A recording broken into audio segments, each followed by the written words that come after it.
In many parts of the world, universities, secondary schools, and non-governmental organizations host Model United Nations conferences. Every year in March, students of many secondary schools all over the world gather in New York, USA, the headquarters of the United Nations, for the National High School Model United Nations Conference.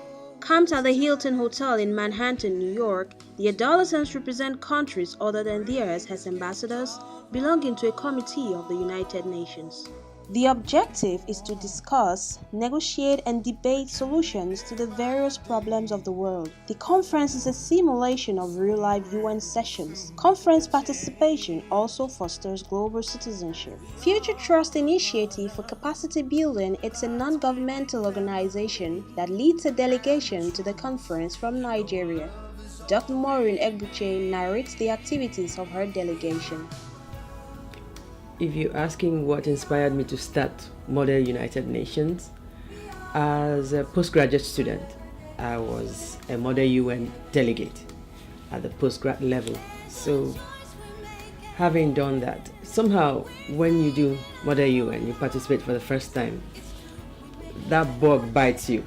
It doesn't let go. And for a lot of us who went through Model UN as delegates, you find yourself later in life having a lot of your programs, if you were to run some yourself, tilt towards that direction. I find myself in such group. And so in my capacity as a program coordinator for high school programs or secondary school programs for Shell Nigeria, I was coordinating Sustainable Development Clubs in 65 secondary schools. For Shell, there came a point where the annual competitions needed a little bit more of excitement in it. And fortunately, the Model UN knowledge came handy, and we put it as a prize for doing well in the annual competitions of the Shell program in secondary schools.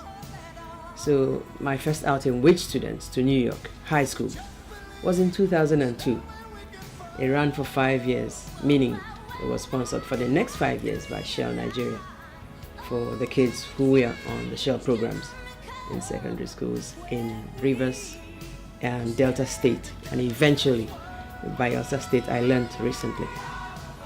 So then, with my consultancy tidied up with Shell, and starting my own NGO, I knew I wouldn't let go and Model UN.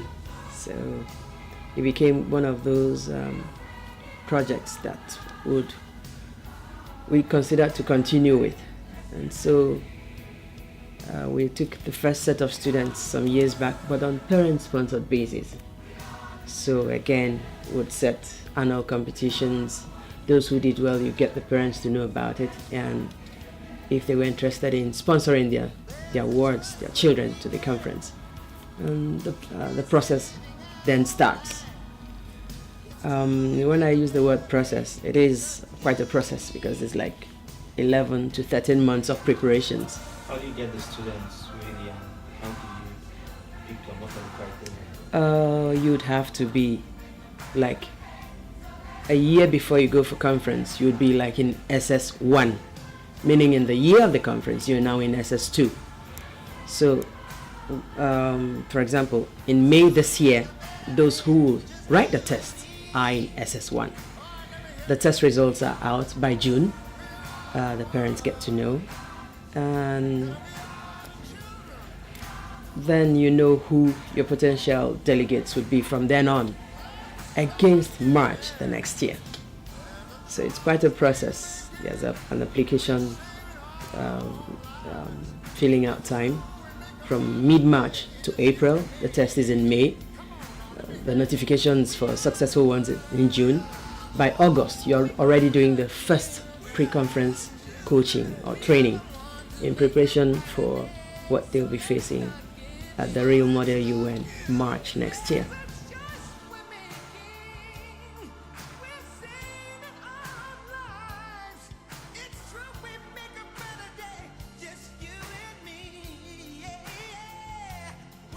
On a very happy note, I have maintained lively relationships with them. I know almost all of them where they are. We still exchange emails, and they tell me what's happening in their lives. They've done very well in whatever fields they found themselves in. A few have graduated from university, a few have got jobs, and some are still pushing with postgraduate programs, and they're doing very well. They're doing very well. It just shows you a process that set out to get the best, and they remain the best till date. So it's good to know that they're still doing well. I like the word you used, skills. Most of it aren't what you learn from the regular academic calendar or syllabus, curriculum. So they will be like negotiation skills, confidence building, writing skills, research, public speaking. Did I say negotiation skills already? Conflict resolution, that's very important.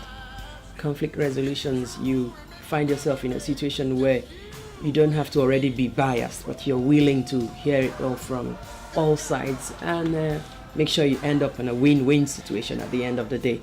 And that's what the world needs now anyway. So those are some of the skills that they just take away from conference, in addition to meeting great people, because it's a conference that pulls children from across the globe. And it's until you are in conference and you get chatting, you begin to have an idea of the reasoning of others given the topics that you're sharing in conference, and why they see it the way they see it, and you see it the way you see it. But at the end of the day, you have to come up with resolutions that work for everybody, regardless of what you brought to conference. But at the end of the day, something has to win, and for everyone. So it's a good tool they take away from conference. One of them that stands out, these days I call him my son. His name is Rada. He was one of the students who went on the Shell-sponsored trip to the conference in 2006. And it was only while tidying up to leave New York that I learned that given his family background then, that he may not have the chance to actually call himself a university student. And on a very personal, quiet note, I think we worked out something. I encouraged him to take the necessary test to be in a university. Eventually, he ended up in the American University of Nigeria. We know how he went through school quietly. But today, while at school still, while the American University of Nigeria, I know he was still interested in Model United Nations when I told him it also exists at the college or at the university level. So my NGO sponsored him to one held in Geneva. He must have made quite some impact at conference. And from then on, he started relating with a few staff of the UN at that level. And so he went on to do a few more other international model UNs at the university level, and maintained very good contacts, to the extent that sometimes even when I need to get information from the UN, I would call him first, because he knows a few names that would get me the relevant information that I need. He's presently doing his postgraduate course in the UK, in the field of petroleum management, and he's still doing very well. He's one person that I know I'll follow through some more to know where he's going in life, and it's very promising. For my delegation, typically we leave Nigeria on a Saturday. Naturally, arrive Sunday, about 3 p.m.ish, get to the hotel, and generally rest for the day. Nothing happens. So then you find yourself Monday morning. Monday morning we go soft, so it's time for a bit of small outings and some shopping on the side. Nothing academic happens on Mondays. Tuesdays when we engage in a full day of bus tour um, around New York, sightseeing. To which areas? Where are they? We visit the major tourist attractions of New York, except really where the Statue of Liberty is, because on my program I tend not to include the boat cruise, because I don't know who is swim certified to be on a boat or not. So we take that off. We stand from that distance where we can see the Statue of Liberty but don't get on the boat. So that's like the whole of Tuesday gone. City tour on the bus, the open air bus, the popular ones we see in New York. Then Wednesday morning, it's time to get a bit serious and focus on why we're here. So that's the day I choose to start a little bit of rehearsals all Wednesday morning. Wake them up on that which they already know, and they just practically fall in line again. And then by afternoon, a lot of delegates would have arrived because the opening ceremony would happen Wednesday evening, about 6 p.m. Immediately after opening ceremony, the conference proper starts in various committees where the students have been assigned. And that session would run from about 7:30 to 11ish, and it's all over for them. Then the curfew sets in at midnight, so by 11:30, more or less, the children are back in their rooms to rest for the day. We, the chaperones that came with them, we are equally engaged.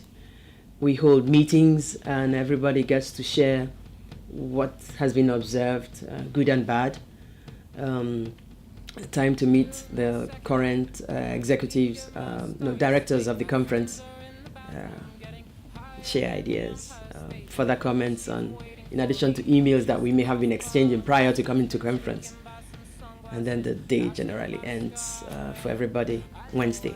Thursday morning, what happens typically is to go either for mission briefing. Mission briefing refers to a visit of your delegates to the embassies or consulates of the countries that they were assigned for the conference, or to listen to lectures presented by guest speakers, of course, as organized by the conference organizers here in the Hilton. That's where it holds.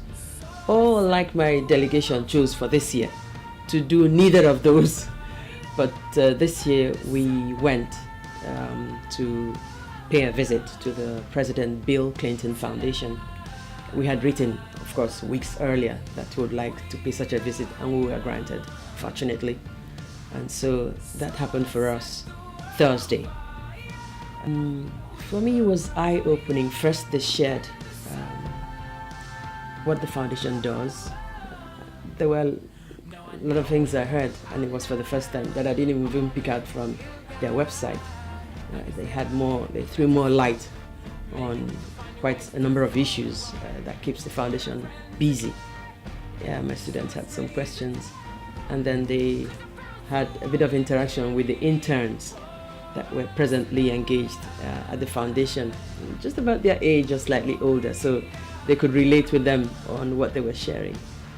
And we had questions given that what they were saying to us were not exactly too common. It was a lot of volunteerism. That's not too common now, but here were young people giving their time. They don't exactly earn a salary, but they were excited about the jobs they were doing or what was keeping them busy at the foundation for a few months. And I'm sure we learned a thing or two from the experiences as well. By the time the conference gets to the evening of Thursday, the delegates would have started generating working papers. Working papers refer to close to the resolutions that they will eventually say, this is what we've come up at the end of conference. So they're still fine-tuning those their ideas that they believe are solutions to the problems that they came to solve. That happens by Thursday evening. By Friday morning, they would have become draft resolutions. At that point, they are just checking for spellings, a few more details on what makes it really all-encompassing and ready to be voted on the last day of conference, which is Saturday. On Saturday, all the delegates go to the UN. They hold plenary sessions where a bit of more presentations are made on the resolutions, draft resolutions still, as they are still trying to win votes on what's being presented. And soon after that, it's time to vote on those resolutions. Some pass, some fail, but it's not exactly about the number that passed or that failed. It's just knowing that you put quite some effort in generating what ended up on as draft resolutions, and you're happy with the much you did to have that material for the end of conference. So that's on Saturday, and generally the conference ends by 1:30. On Saturday you have a lot of delegations leaving same day, but for the Nigerian secondary schools, Nigeria, we leave typically on Sunday, and of course arrive Nigeria on Monday. Going forward, this year we had 12 students. 7 were fully parent sponsored. 2 had partial sponsorship from our NGO. One especially is the student that was the overall best in our selection test. So it's a 50-50% share on the conference fee. So the parents paid 50% and our NGO did the rest. Then 3 of the 12 students were actually state government sponsored. We look and we hope in future that we'll have a lot more students who will be state government sponsored and again from public schools. The much I've seen from these 3, they have quite some focus. Their determination is very high on why they're here, and they've worked hard to excel this far. They did very well in the selection test. Of course, that's why they ended up being part of the delegation. And so being sponsored by their state government, it's something we would want to see happen a lot more, not just 3 students. Again, going forward, we know that we're going to have a lot more students as members of the delegation, Nigerian secondary school delegation to conference. But we want to see a percentage like 50 parent-sponsored and 50 government-sponsored, or either government or corporate-sponsored, full corporate sponsorship or full government sponsorship. Let it not be just students from private schools whose parents almost naturally can afford to send to conference. Conference, if you were to call it one word, is a Catch Them Young initiative. You want to catch every young Nigerian that is supposed to bring change to our nation. So it doesn't have to be those children from private schools. We also have great kids in public schools. So let's all contribute at the grassroots level to create this, to make this change happen. And so it's what you equip them with now, private school or public, that they will take on and utilize later in life when they find themselves in positions to decision-making positions, and not necessarily in service. In everything they do, where decisions have to be made, they are already armed with what it takes to get it right, because they've practiced it from very young. So these are the things we would like to see more across board, private school and public schools.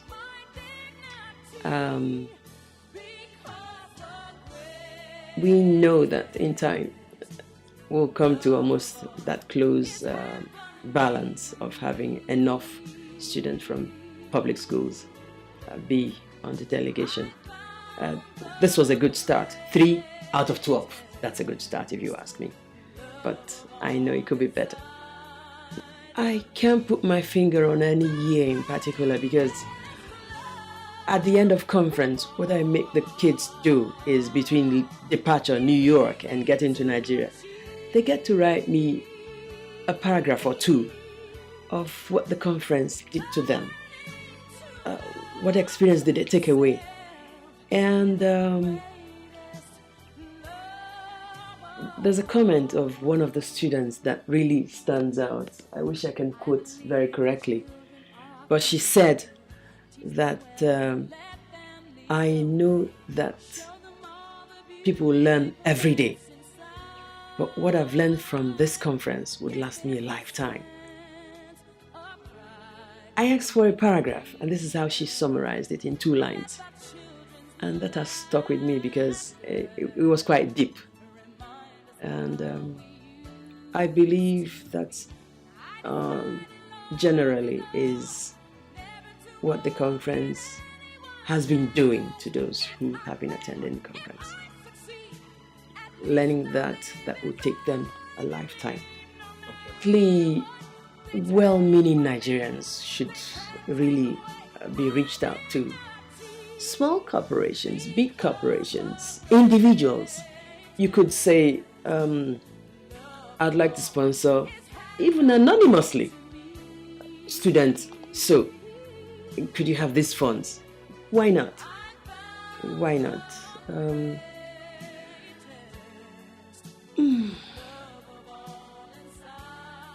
Anybody who knows he or she wants to see change could sponsor a child or 2, why not, to the program. They're most welcome. It isn't a conference that holds in New York.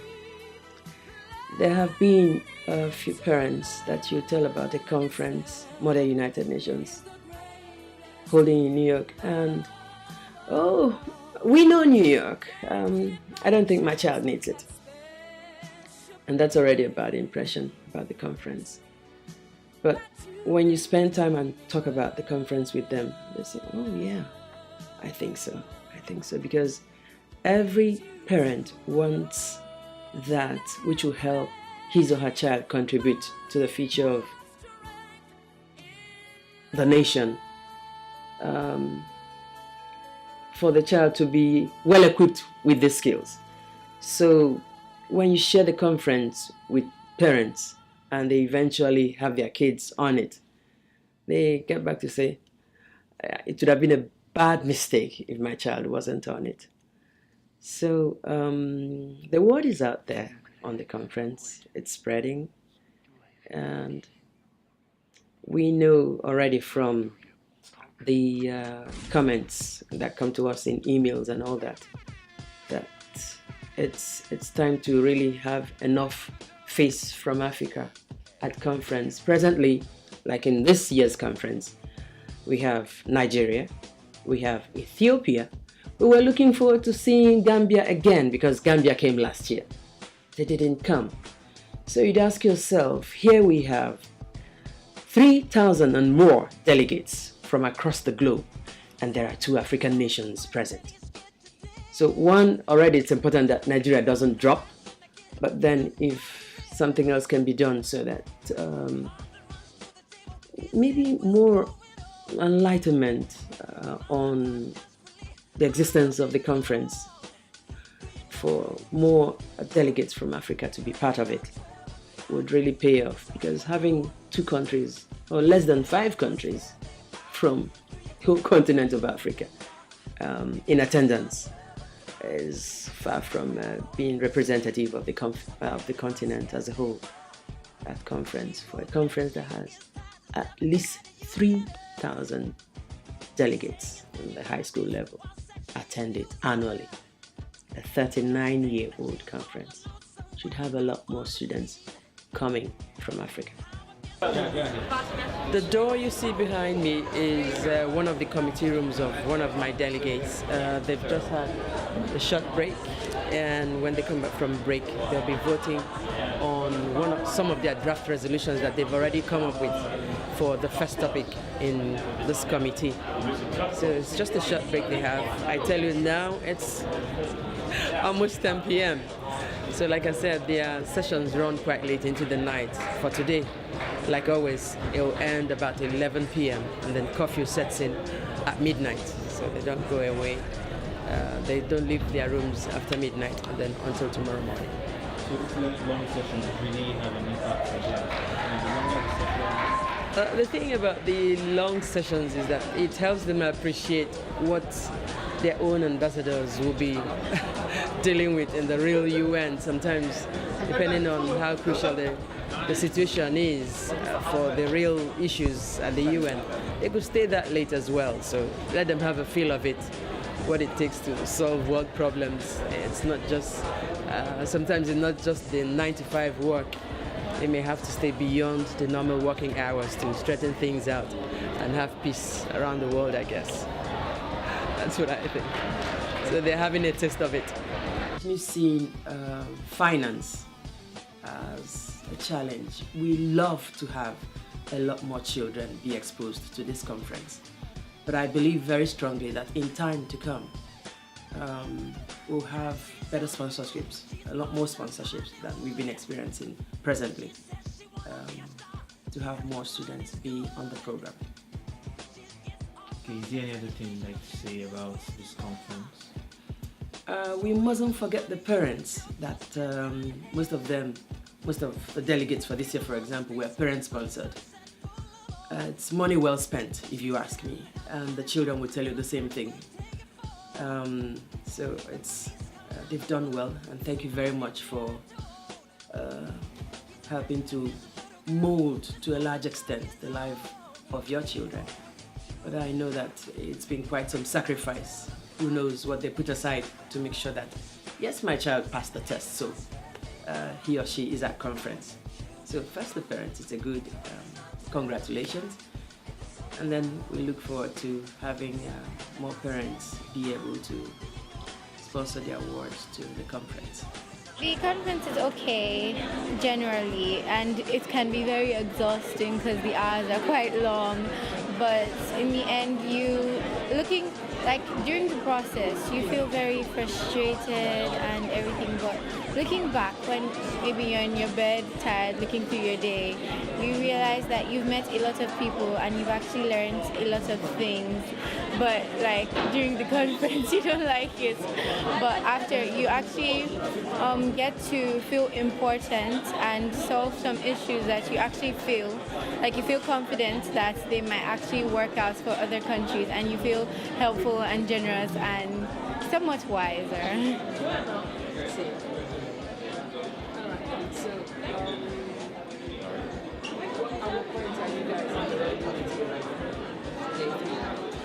We are in the process of looking through our draft resolutions. We are done. I'm actually a sponsor, and we are in our next committee session, we are going to look through the draft resolutions, and some sponsors are going to come up and be asked questions by other people and just make amendments mostly to the draft resolutions, and we're done. So you think it was worthwhile coming? Yes, it definitely was. One thing I wish I could actually change is the weather. Oh, for everyone. It's too cold.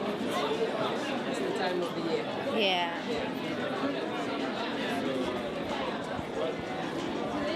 So how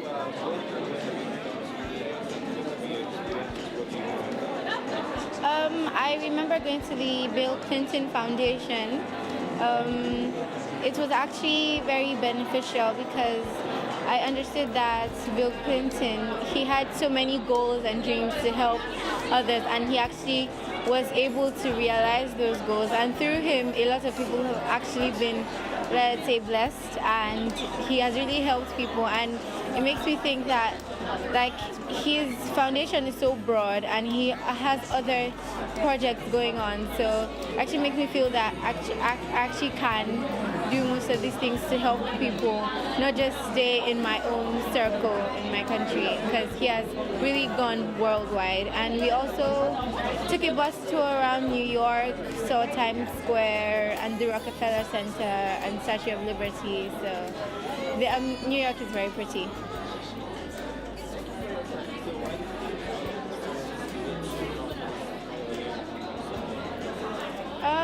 Um, if you actually go to secondary schools, you will realize that there are some really quiet, underspoken students, and like they don't really know what they want to do in life. And this actually gives you an idea of how you can actually be powerful. It makes you, because every delegate represents a country, so you actually feel that you can experience.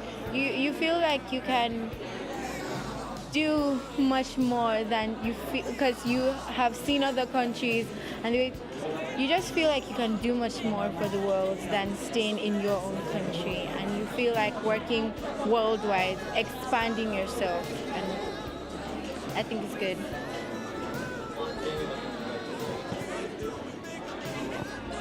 I'm good. Thank you. You're welcome. Back home, we attended in August last year, I remember vividly, a pre-conference coaching which equipped me with all what I need today. Like it taught us how to, I gave us a view, a perspective on, like that training sort of gave us a view and perspective on what to expect at conference. It really helped me. And Dr. Ebushe's training style really like it's an ideal one for anyone to succeed. I thank God, thank her, thank everybody, and Okay, this morning we have just arrived at the UN headquarters for the closing ceremony for NISMAN conference for the year. Effectively, will soon be processed in, and then at about 9:30, the plenary sessions start, mainly at the General Assembly Hall of the UN. Once the plenary sessions are over, then everybody gathers from all the other rooms where smaller plenary sessions held, and we'll have the closing ceremonies. And the estimated time for tidying up today's activity here is 1:30 p.m. and that ends the conference. So what are usually minute to minute during the conference? During the plenary sessions, it's then that the various committees now have the opportunity to vote on the resolutions they came up with. So it remains draft resolutions until they're eventually voted on, and then there are resolutions. And some would pass, some may not pass. But the important thing is that they made it to this day, and that will be part of closing the conference.